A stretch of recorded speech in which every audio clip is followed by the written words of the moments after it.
Hello, everybody. Here it is, Labor Day weekend, and I'm here sitting at my desk. So, all these pictures behind me, all these things are things that I get to see every day that I'm at work here at Hope. And you're always welcome to come visit me in my office anytime.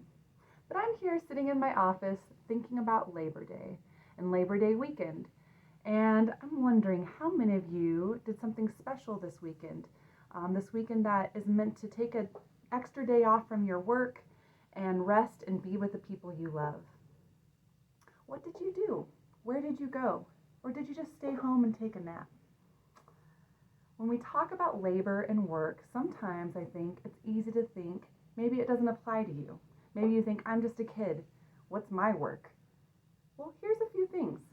Your work is being a student, but your work is also being a daughter, a son, a sister, a brother, a mother, a father, a friend, or a neighbor.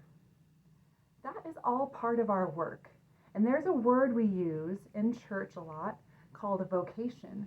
Sometimes it's used outside of church, but outside of church, it usually just focuses on our day-to-day job. When we talk about vocation in the church, we talk about God's calling. So vocation is more than just an actual job we have been hired to do. Vocation has to do with God's work in our lives.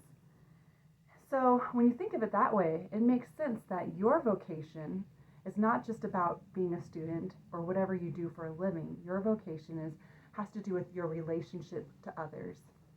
And there's a few quotes that I really like that might help you understand a little bit more about what this word vocation means for you in your life. One of my very favorite quotes comes from Mother Teresa, someone I've looked up to my whole life. And she says, many people mistake our work for our vocation.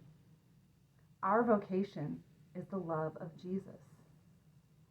So what does that mean? The love of Jesus within us, at work within us, and through us in the world. What does that mean for your vocation? And another really popular quote that's shared a lot when we talk about vocation comes from Frederick Buechner. He says, vocation is the place where the world's greatest need and a person's greatest joy meet. Where is a need in the world that you see, that you're aware of, something you care about? And where do you find your joy? How is God working in those two areas to bring you to that point so that you can be called to be part of what's going on there, part of bringing Jesus' love there, the world's greatest need and your greatest joy. That is our vocation. And one more quote from Thomas Merton. Discovering vocation does not mean scrambling toward some prize just beyond my reach, but accepting the treasure of true self that I already possess. Vocation does not come from a voice out there calling me to be something I'm not.